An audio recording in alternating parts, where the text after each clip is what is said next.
चलिएगा, तो आगे बढ़ते हैं अब अपन। तो अपना सबसे इंपॉर्टेंट रूल क्या था कि एक कंपनी जितने भी शेयर्स बाईबैक करना चाहती है, उन सभी शेयर्स की जो नॉमिनल वैल्यू है, बाईबैक कहां से होना चाहिए? फ्री रिजर्व से होना चाहिए। तब कंपनी उनकी नॉमिनल वैल्यू के बराबर अमाउंट जो होगा वो एक नए अकाउंट में ट्रांसफर करती है, सीआरआर। कैसे? देखो, एक और एग्जांपल से मैं समझाता हूं।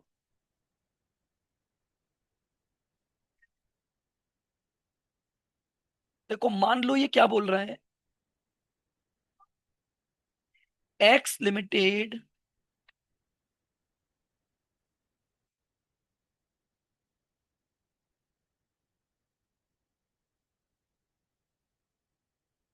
wants to buy back 15,000 shares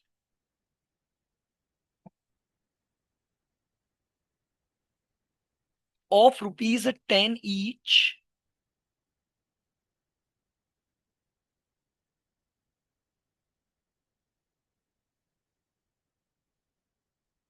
at a premium of 30% out of free reserves।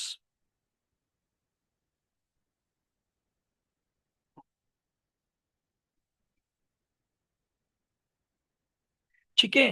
The most important thing is, buyback कहां से होना चाहिए? ये बात होनी चाहिए कि बाईबैक आप आउट ऑफ फ्री रिजर्व कर रहे हो। तो अब देखो, मैंने बाईबैक की रिक्वायरमेंट के हिस्से को दो भागों में बांट दिया। एक, कैपिटल कितनी बाईबैक कर रहा हूं, ठीक है, एक है कैपिटल पोर्शन, और एक है प्रीमियम पोर्शन।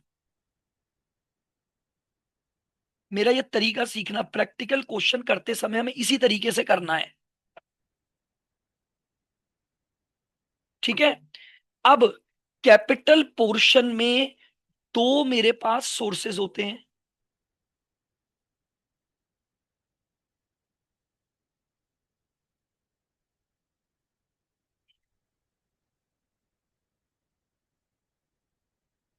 एक होगा फ्री रिजर्व और एक होगा न्यू इशू। ठीक है। एक होगा फ्री रिजर्व और एक होगा आपके पास न्यू इशू। नाउ, जितना फ्री रिजर्व यूज कर रहे हो, ध्यान से सुनना, यानी जितना भी शेयर्स का buyback out of free reserve हो रहा है, तो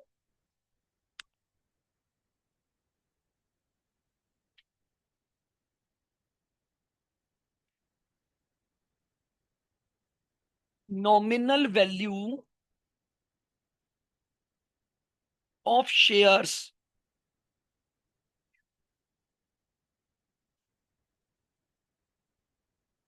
बॉट बैक, जितनी भी नॉमिनल वैल्यू है वो अमाउंट इमीडिएटली सीआरआर में डाल दिया जाएगा।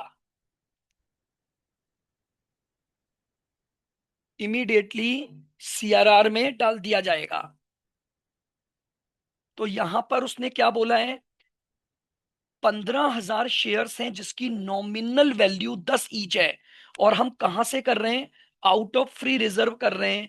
तो इसका मतलब हमारा 15,000 इंटू 10, 1,50,000 सीआरआर में चले जाएंगे।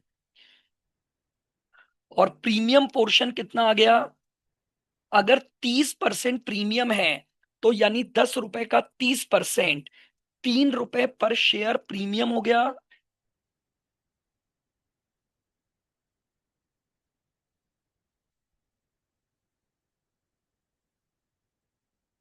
तो अभी मैंने जो रूल बताया वो केवल कैपिटल पोर्शन का बताया, कि जितनी भी कैपिटल, यानी जितना भी buyback out of free reserve हो रहा है, तो उसकी जो नॉमिनल वैल्यू है उस नॉमिनल वैल्यू के लिए क्या क्रिएट किया जाएगा? सीआरआर क्रिएट किया जाएगा। अब देखो अगला प्रोविजन क्या है। Premium payable on buyback can be set of against the security premium if any. और अगर सिक्योरिटी प्रीमियम नहीं है या शॉर्ट पड़ गया तो अदर रेवेन्यू रिजर्व या फ्री रिजर्व। अब इधर आ जाओ। यानी कहने का मतलब समझना। अब ये जो 45,000 है, इसके लिए मेरे पास दो पॉइंट हैं। यहां पर हमेशा प्रेफरेंस चलेगी।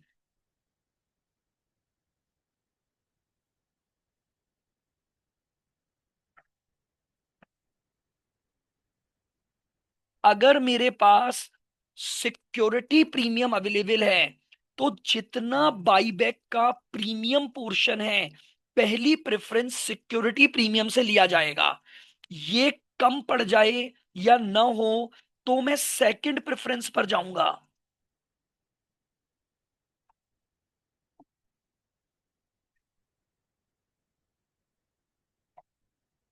और सेकंड प्रेफरेंस में मैं क्या यूज करूंगा?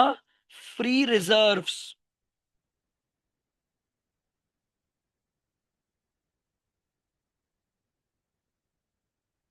ये लो।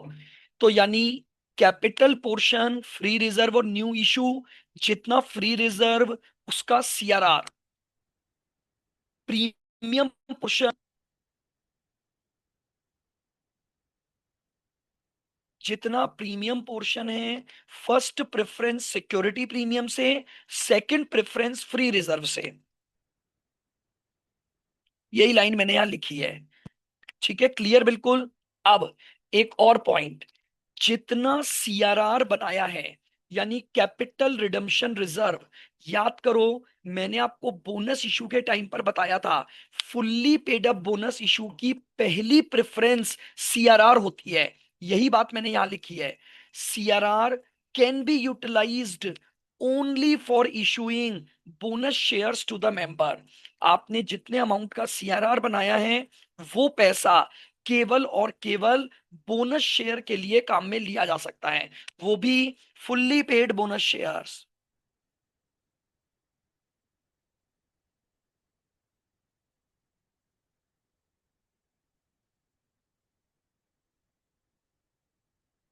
अब last point, if there are some expenses on buyback. अगर मान लीजिए बाईबैक के टाइम पर कंपनी को कुछ खर्चे करने पड़े, एडवर्टाइजमेंट के खर्चे, किसी भी प्रकार के लीगल खर्चे, उन सभी खर्चों को फ्री रिजर्व्स या पीएनडल में ट्रांसफर किया जाएगा।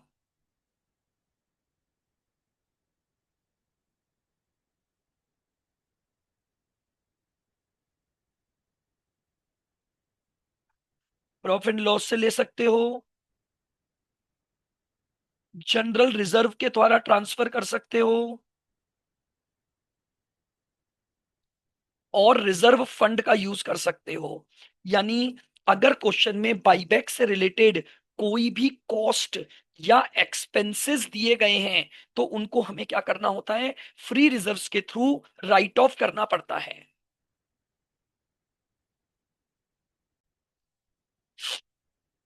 अब आती है हमारी बाईबैक की अकाउंटिंग एंट्रीज। यानी अब जो हमारे पास क्वेश्चन होगा उसमें हम किस तरीके से अकाउंटिंग एंट्रियां डालेंगे। देखो, मैंने आपको सबसे पहला रूल बताया था कि बाईबैक तभी हो सकता है जब आपके शेयर्स फुल्ली पेड अप होंगे। अब अगर मान लो आपको इक्विटी शेयर्स दिए हुए हैं जो पार्टली पेड अप हैं, तो आपको सबसे पहले फाइनल कॉल मंगानी पड़ेगी और उन्हें फुल्ली पेड अप मंगाना बनाना पड़ेगा। देखो जैसे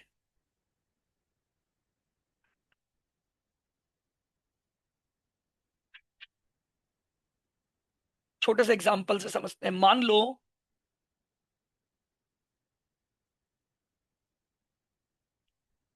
कंपनी की कैपिटल दे रखी है 1 lakh shares of rupees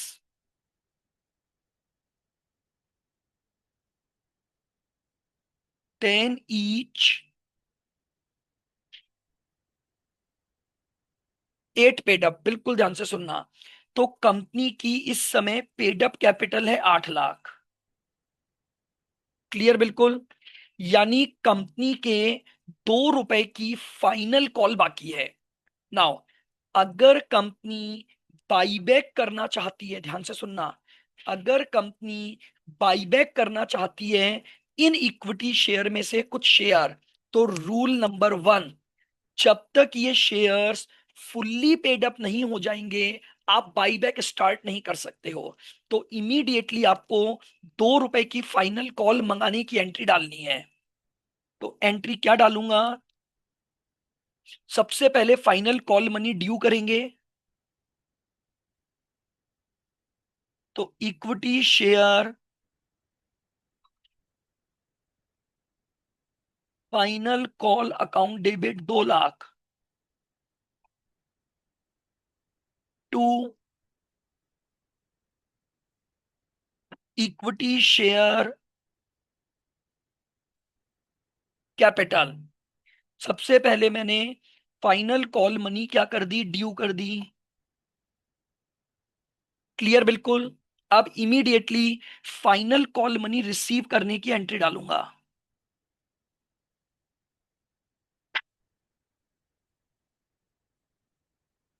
bank account debit to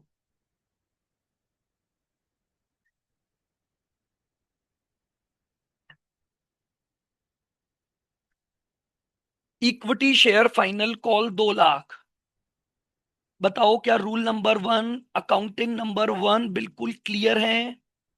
आपको जब भी अगर इक्विटी शेयर्स का बाईबैक करना है तो वो इक्विटी शेयर्स आपके क्या होने चाहिए? फुल्ली पेड अप होने चाहिए। अगर वो शेयर्स पार्टली पेड अप हैं तो उन पर फाइनल कॉल ड्यू करो और मंगाओ। तो सबसे पहले क्वेश्चन यहां से स्टार्ट होगा। तो ये आपकी पहली एंट्री है। जल्दी से बताओ, क्लियर है पहली एंट्री?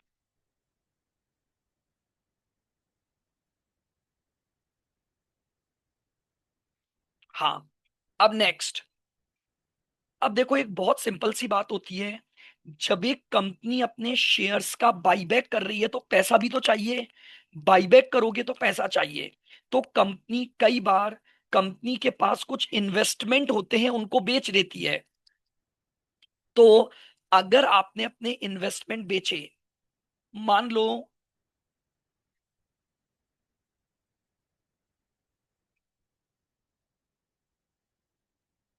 ध्यान से सुनना, कंपनी की बुक्स में इन्वेस्टमेंट दे रखे हैं।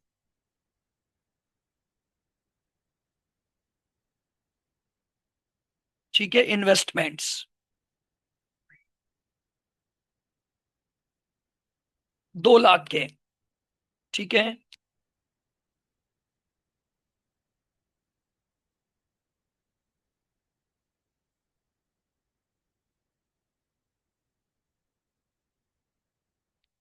For the purpose of buyback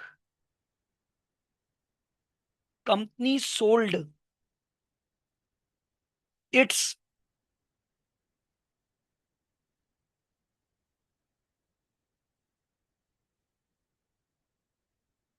investment at, case number 1, हमने इन्हें 2.20 में बेच दिया। और केस नंबर 2, हमने इनको 1.70 में बेच दिया। अकाउंटिंग का दूसरा पॉइंट समझा रहा हूं। कंपनी के पास कुछ इन्वेस्टमेंट पड़े हुए हैं। अब कंपनी को क्या करना है? पैसा चाहिए, लिक्विड फंड चाहिए, ताकि वो अपने शेयर्स को बाईबैक कर सके। तो वो जो लिक्विड फंड कंपनी को चाहिए, उसके लिए कंपनी ने अपने इन्वेस्टमेंट बेच दिए। अब समझो, 2 लाख का इन्वेस्टमेंट, ये सब मिलाकर एक क्वेश्चन बनेगा। मैं इसलिए छोटे छोटे एग्जाम्पल से एंट्रियां समझा रहा हूं। 2 लाख का इन्वेस्टमेंट है, 2.20 में बेच दिया। बताओ फायदा के नुकसान? दो की चीज 2.20 में बेच दी तो मुझे फायदा हो गया। तो मैं एंट्री डाल दूंगा, पैसा आया bank account debit.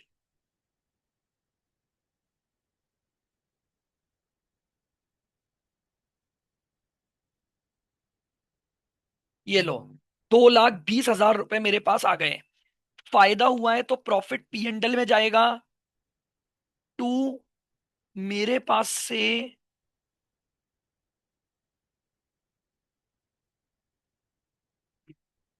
Investment account, 2 lakh के इन्वेस्टमेंट मेरे पास से चले गए,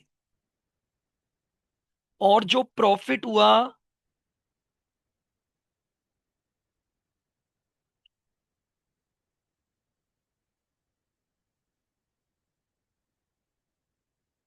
बताइए क्या ये एंट्री बिल्कुल क्लियर है? जो इन्वेस्टमेंट थे बाईबैक के लिए, फंड अरेंज करने के लिए, मैंने इन इन्वेस्टमेंट को किस पर बेच दिया? प्रॉफिट पर बेच दिया। तो बैंक अकाउंट डेबिट, जितनी सेल वैल्यू मिली इन्वेस्टमेंट में चला गया, इन्वेस्टमेंट की कॉस्ट, और जो फायदा हुआ वो P&L में। जल्दी से बता दो, क्लियर बिल्कुल?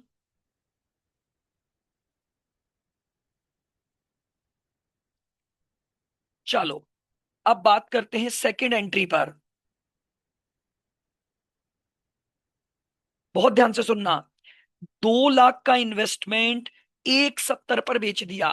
तो अगर मैं 2 लाख की चीज 1,70 पर बेचूंगा तो नुकसान हो गया। तो मेरे पास आए केवल 1,70।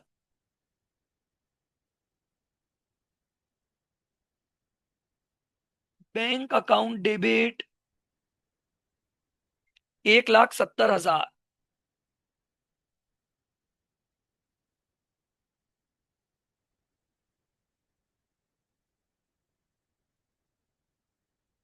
Profit and loss account debit 30,000। और टू, मेरे पास से इन्वेस्टमेंट चले गए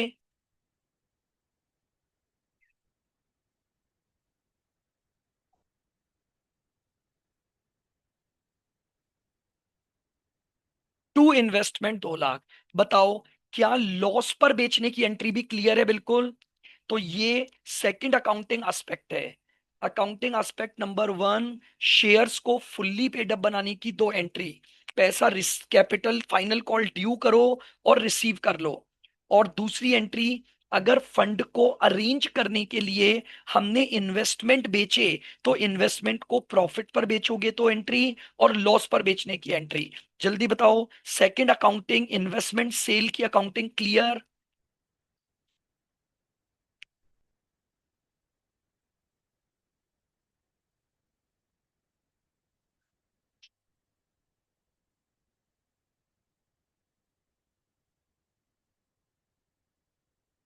to make equity share fully paid, ये मैंने तुम्हें समझाया।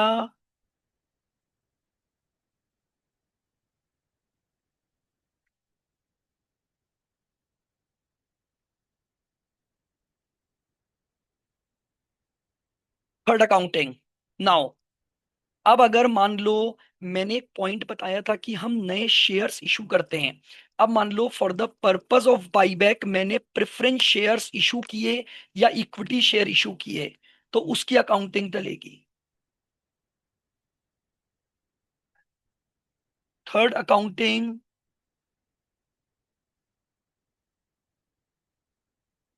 न्यू इशू, ध्यान से सुनना आप।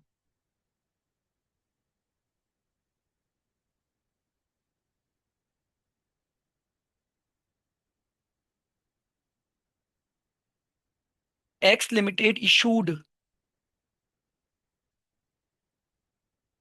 15,000 12% preference shares of rupees 10 each, at par या एट 10% प्रीमियम।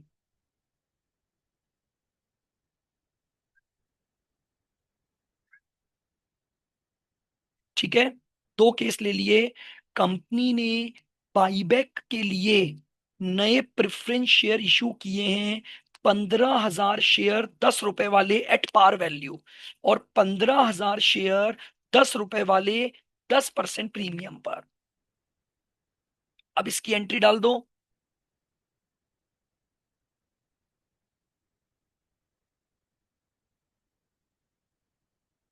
एट पार की एंट्री।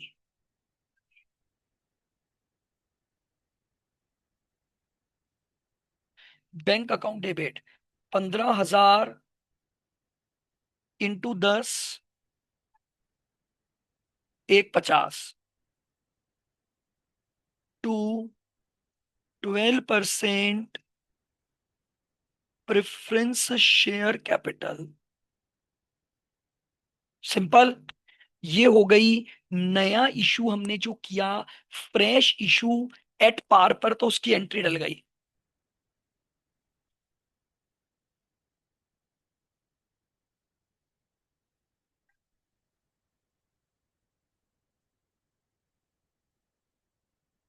अगर नया इशू हमने प्रीमियम पर किया है,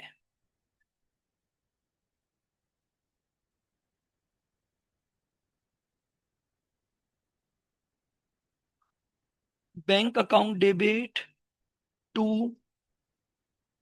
12% टू सिक्योरिटी प्रीमियम। ये लो। तो 1.5 लाख रुपए तो कैपिटल में आ गया, और 10% का मतलब 15,000 सिक्योरिटी प्रीमियम। टोटल पैसा मुझे मिला 1 पैसा। ये मेरी थर्ड अकाउंटिंग हो गई। अगर मैं इक्विटी शेयर इशू करता हूं या नए प्रेफरेंस शेयर इशू करता हूं, तो आपको उसकी एंट्री डालनी पड़ेगी। बोलो क्लियर।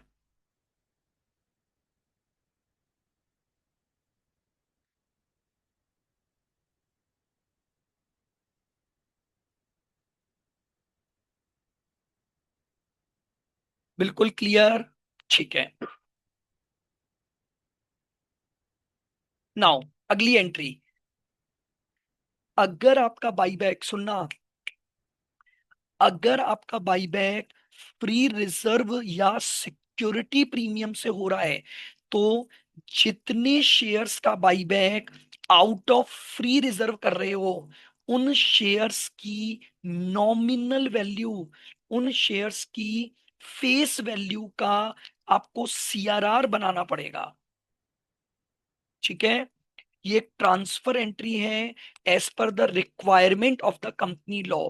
जितने शेयर्स का बाईबैक आउट ऑफ प्रॉफिट कर रहे हो, आपको उसकी नॉमिनल वैल्यू के बराबर एक अमाउंट फ्री रिजर्व से सीआरआर में ट्रांसफर करना पड़ता है। देखो।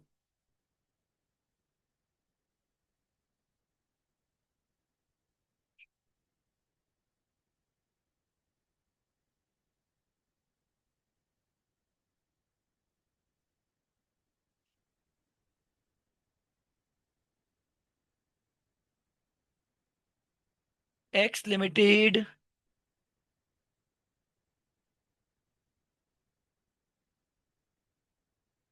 wants to buy back 20,000 share of rupees 10 each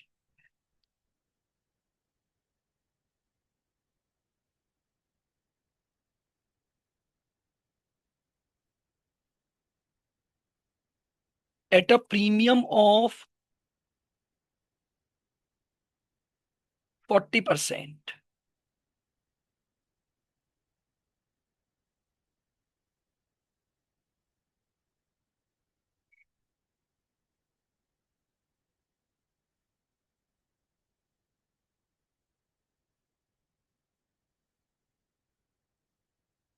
out of free reserves.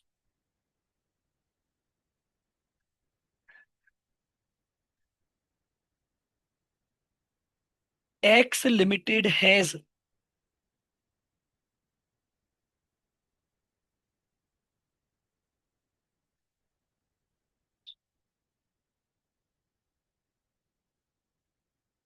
Sufficient balance इन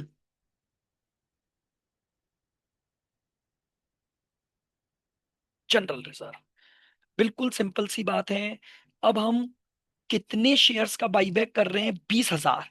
और इनकी नॉमिनल वैल्यू 10 रुपए। तो टोटल अमाउंट कितना हो गया? 2 lakh. Out of free reserve कर रहा हूं, तो इमीडिएटली 2 लाख की सीआरआर बनाने की एंट्री डालनी पड़ेगी।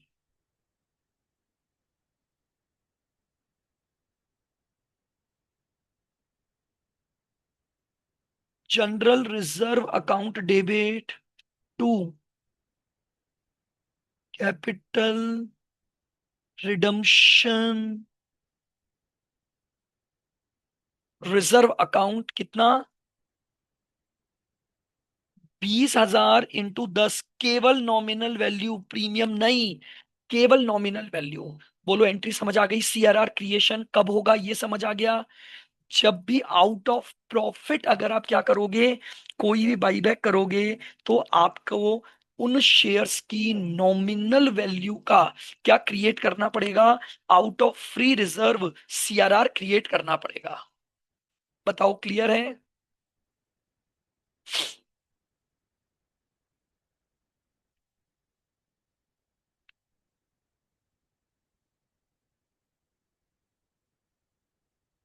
चलो, अब इसके बाद नेक्स्ट अकाउंटिंग आती है बस बाईबैक। अब ध्यान से सुनना। नेक्स्ट जो अकाउंटिंग एस्पेक्ट समझाऊंगा वो है buyback.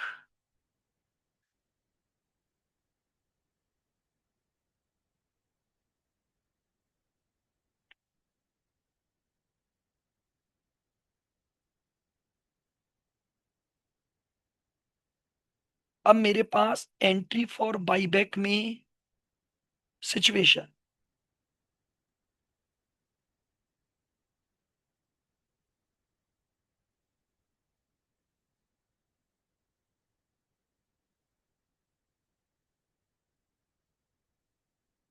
When buyback is at par. अगर मैंने ये डिसाइड किया है कि मैं बाईबैक पार पे करूंगा, यानी नॉमिनल वैल्यू, कोई प्रीमियम नहीं दूंगा, केवल और केवल नॉमिनल वैल्यू पर बाईबैक होगा, तो सबसे पहले अमाउंट ड्यू किया जाएगा।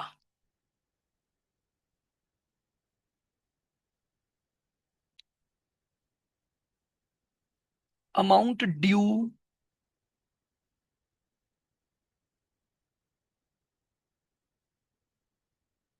यानी ड्यू करने का मतलब है इक्विटी कैपिटल को कैंसिल करो और शेयर होल्डर की लाइबिलिटी क्रिएट कर दो।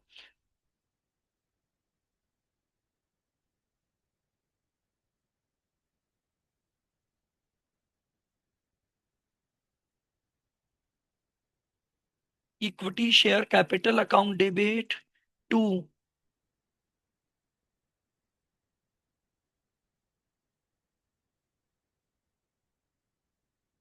ये लो, ये मैंने जितने शेयर्स का बाईबैक किया, जैसे मान लो अगर मैं ऊपर वाले क्वेश्चन को लूं, 2 लाख का बाईबैक करना था, ठीक है, करना तो यहाँ प्रीमियम पर था। एक बार अज्यूम कर लो कि अगर ये बाईबैक केवल एट पार होता, तो 20,000 × 10 रुपए 2 लाख रुपए होता। तो वो 2 लाख रुपए मैं यहाँ ड्यू कर दूंगा। आई बात समझ में? और फिर जितना ड्यू किया वो पेमेंट कर दो।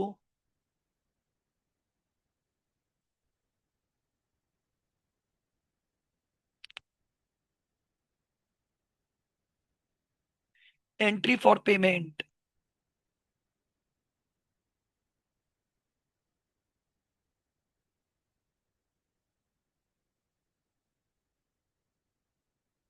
क्योंकि हम एट पार कर रहे हैं, तो equity shareholder account debit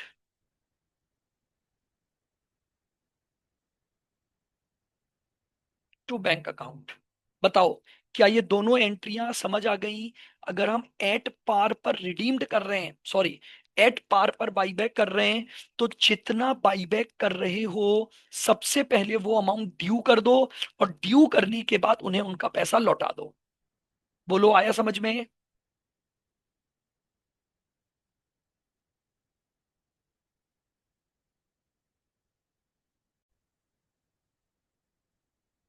अब अगर मेरे पास नेक्स्ट केस बनता है बाईबैक इज एट प्रीमियम, अब इसको समझना।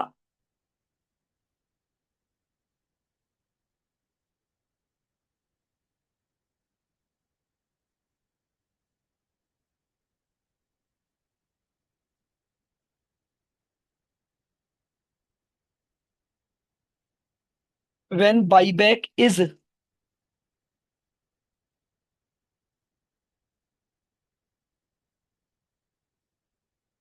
एट प्रीमियम, अब बिल्कुल ध्यान से सुनो। जैसे मान लो ये क्या बोल रहा है, number of shares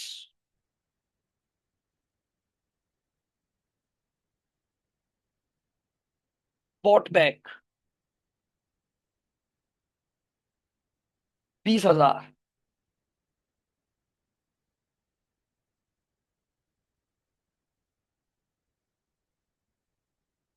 face value ₹10।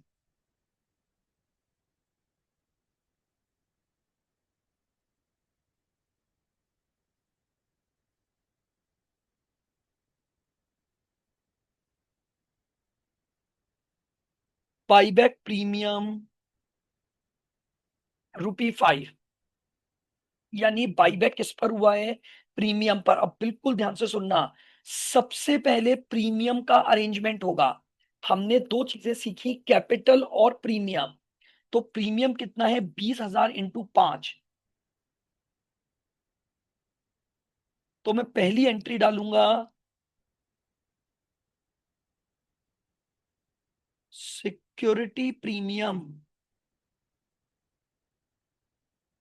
Debit. अगर प्रीमियम में पैसा कम पड़ गया तो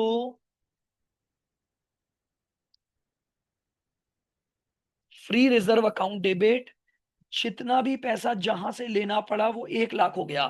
यानी 20,000 शेयर्स इंटू ₹5 का प्रीमियम, टू प्रीमियम ऑन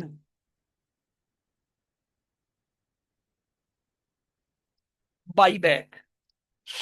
सबसे पहले मैंने प्रीमियम के अरेंजमेंट की एंट्री डाल दी।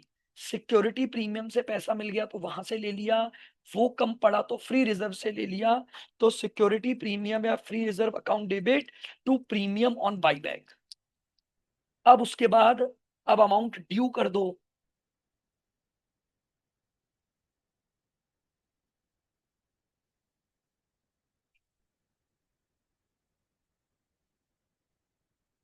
Equity share capital account debit, जितनी नॉमिनल वैल्यू है, तो 20,000 इंटू 10, 2 लाख। जितना प्रीमियम था वो ड्यू कर दो, premium on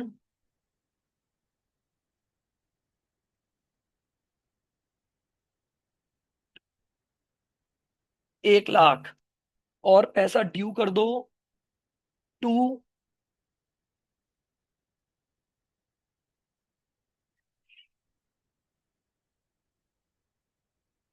equity shareholders, 3 lakh. बस अब ड्यू के बाद 3 लाख का आपको पेमेंट करना है, तो नेक्स्ट एंट्री पेमेंट की डाल दो। यानी जब एट पार पर होता है तो दो एंट्रियां हैं बस, ड्यू और पेमेंट की। यहां पर 3 एंट्रियां हो जाएंगी। पहले प्रीमियम का अरेंजमेंट, फिर ड्यू, और फिर पेमेंट।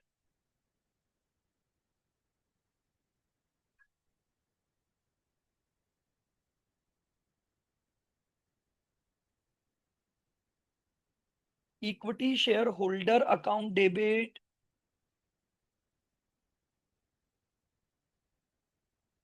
To bank account. ये इस तरह से बाईबैक करने की एंट्रियां होती हैं। पहले ड्यू करेंगे और फिर हम उनको क्या कर देंगे, पेमेंट कर देंगे।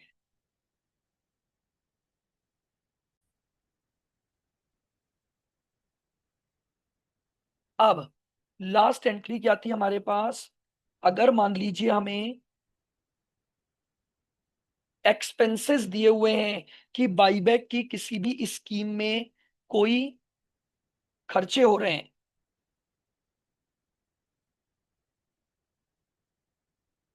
ये देखो इधर, बहुत सिंपल सी एंट्री है। Entry for expenses on buyback, किसी भी प्रकार का कोई लीगल खर्चा या कोई भी एक्सपेंसेस बाईबैक स्कीम के लिए हो रहा है, तो पहली एंट्री डालोगे, expenses on buyback account debit to bank. Expenses का पेमेंट हो जाएगा। एक्सपेंसेस ऑन बाईबैक यानी एक्सपेंसेस को डेबिट करो, टू बैंक उसके थ्रू पेमेंट कर दो। और फिर इस एक्सपेंसेस को पीएनडल या फ्री रिजर्व में ट्रांसफर कर दो, तो एंट्री बनेगी free reserve account debit to expenses on buyback. तो इस तरह से हमारी ये बाईबैक की सारी अकाउंटिंग एंट्रियां बनती हैं।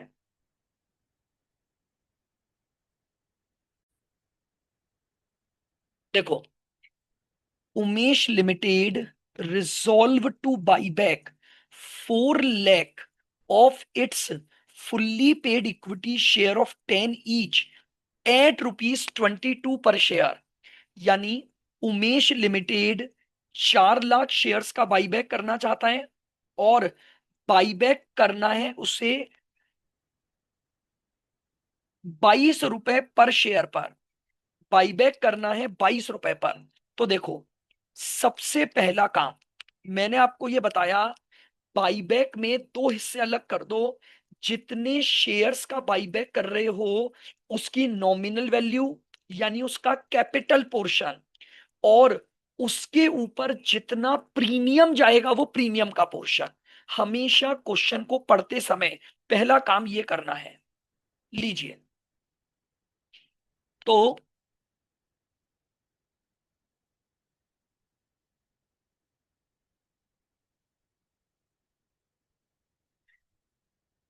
कैपिटल,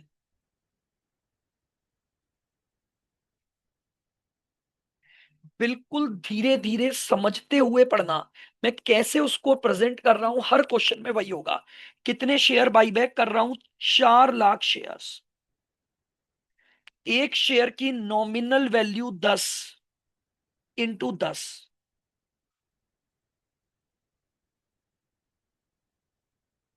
तो 40 लाख रुपए तो मुझे कैपिटल के रेस्पेक्ट में चाहिए।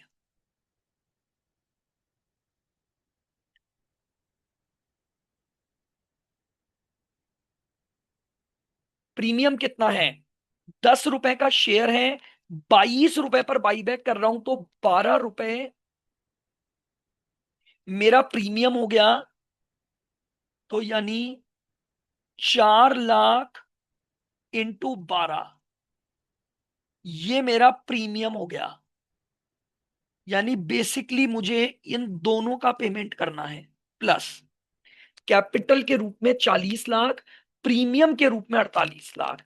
बताओ, पहला पॉइंट बिल्कुल क्लियर। जितना वो बाईबैक करने को बोल रहे हैं, बाईबैक उस अकॉर्डिंग हो जाएगा।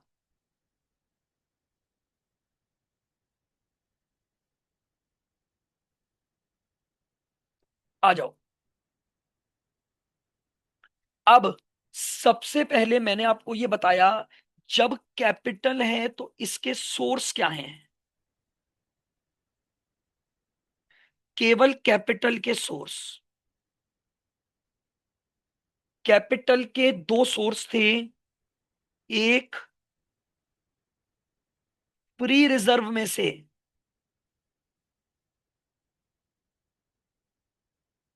जिसके लिए सीआरआर बनेगा, और एक न्यू इशू में से। क्वेश्चन को पढ़ के चेक करते हैं, 40 लाख में कितना फ्री रिजर्व और कितना न्यू इशू।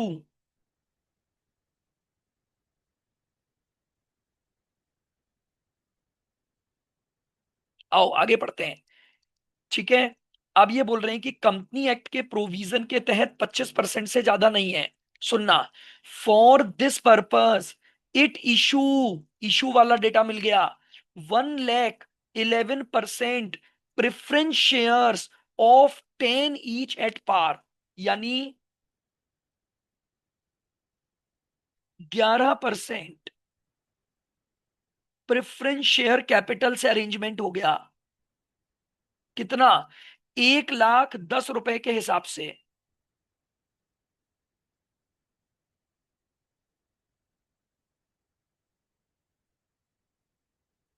ये लो, 40 लाख में से 10 लाख मैंने कहां से अरेंज कर लिए? प्रेफरेंस शेयर से इशू, प्रेफरेंस शेयर से अरेंज कर लिए। आगे बढ़ते हैं। The entire amount being payable with application, ये 10 लाख रुपए पूरे एक साथ आ जाएंगे। कंपनी के पास सिक्योरिटी प्रीमियम में 16 लाख है और जनरल रिजर्व में एडिक्वेट बैलेंस है to fulfil all the legal requirement, all the legal requirement. इसका मतलब अब मुझे ये बताओ, क्वेश्चन खत्म हुआ तो 40 में से 10 यहां आ गया, तो फ्री रिजर्व 30 बन गया। तो अब मैं ये बोल रहा था तो आपको कि देखो, हमें क्वेश्चन ने ये बोल दिया कि आपके पास सफिशिएंट रिजर्व है। अब मैंने जब देखा कि कैपिटल का अरेंजमेंट 40 करना है, 10 यहां आ गया, तो रिमेनिंग कितना बच गया? 30। इसका मतलब मैंने फ्री रिजर्व से कितने ले लिए?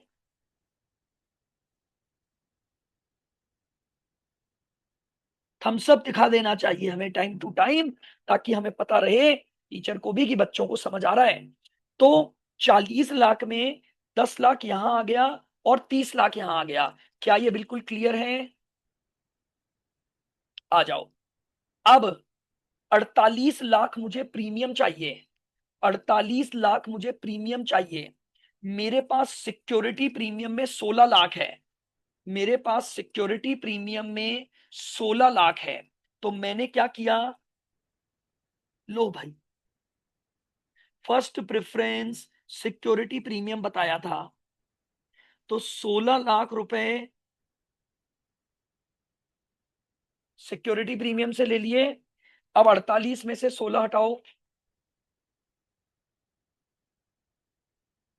तो बचा 32 लाख।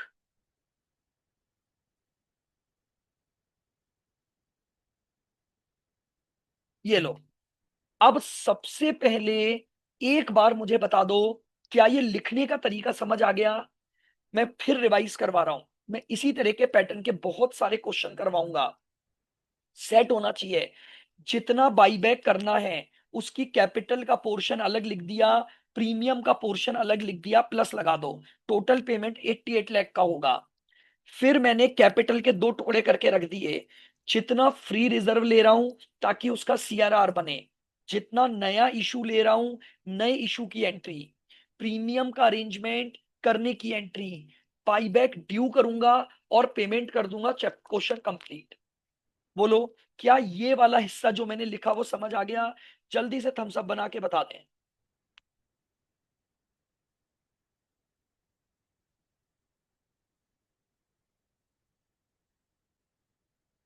चलिएगा, अब अकाउंटिंग एंट्रियां चालू करता हूं इसी रूल के अकॉर्डिंग। अब मैं, चलो,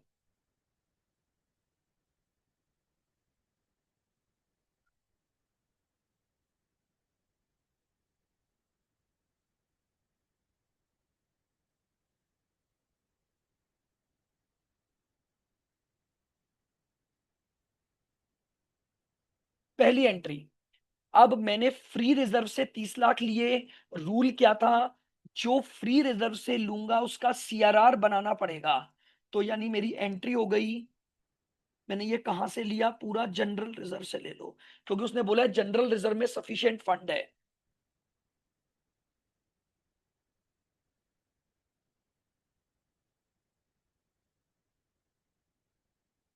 general reserve account debit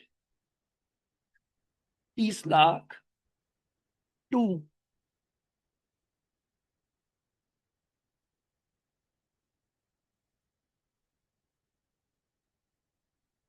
capital redemption, reserve account 30 lakh. ये लो, मैंने पहली एंट्री सीआरआर क्रिएट कर लिया। आगे बढ़ो। कैपिटल की दूसरी एंट्री मेरे पास 10 लाख न्यू इशू से आया, तो न्यू इशू की एंट्री डाल दो।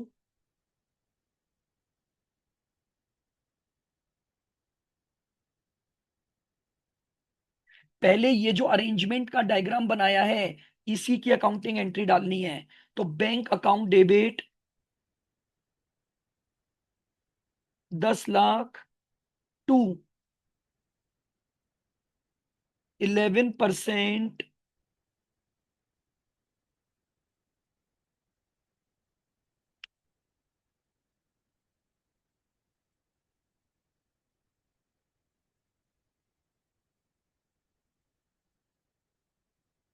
ये लो, ये मैंने दूसरी एंट्री डाल दी। तीसरी एंट्री प्रीमियम ऑन बाईबैक के अरेंजमेंट की, जहां जहां से पैसा लिया। तीसरी एंट्री प्रीमियम ऑन बाईबैक को क्रिएट करूंगा, उसके अरेंजमेंट की entry.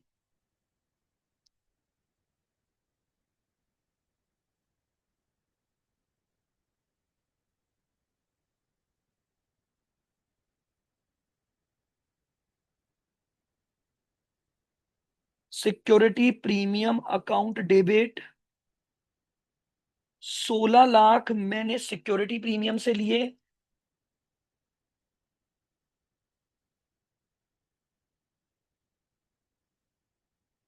General reserve account debit 32 lakh मैंने जनरल रिजर्व से लिए। To premium on buyback of shares, इस एक नए अकाउंट में ये पैसा डाल दूंगा।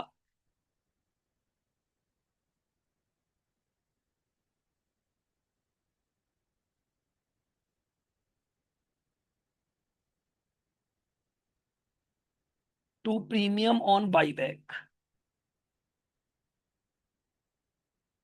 ये लो, ये हमारे पास एंट्री हो गई। Security premium account debit, general reserve account debit to premium on buyback. अब इसके बाद पैसा ड्यू कर दो शेयर होल्डर को, जो जो देना है। क्या देना है? कैपिटल देनी है 40, प्रीमियम देना है 48। तो दोनों पैसे को जोड़कर टोटल अमाउंट ड्यू कर दो।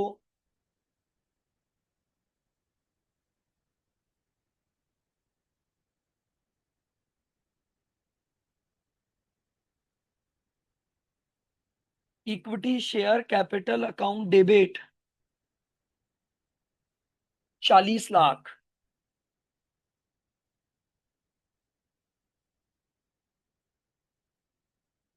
प्रीमियम ऑन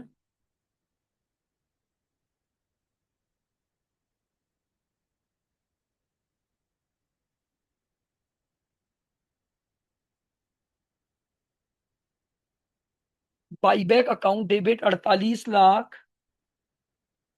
टू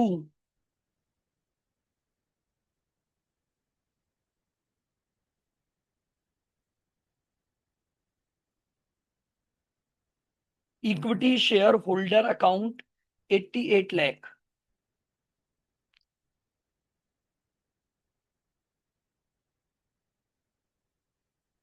ये लो, ये मैंने अमाउंट ड्यू कर दिया। एंड देन अब इसका पेमेंट हो जाएगा। जो लास्ट एंट्री है, इक्विटी शेयर होल्डर को पेमेंट कर दें।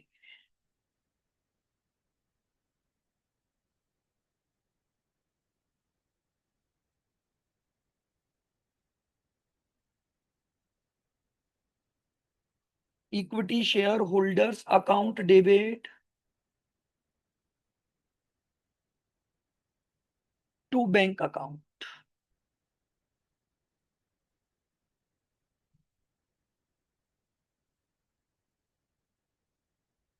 ये लो, ये हमारे पास क्वेश्चन नंबर 1 की सारी अकाउंटिंग एंट्रियां होंगी।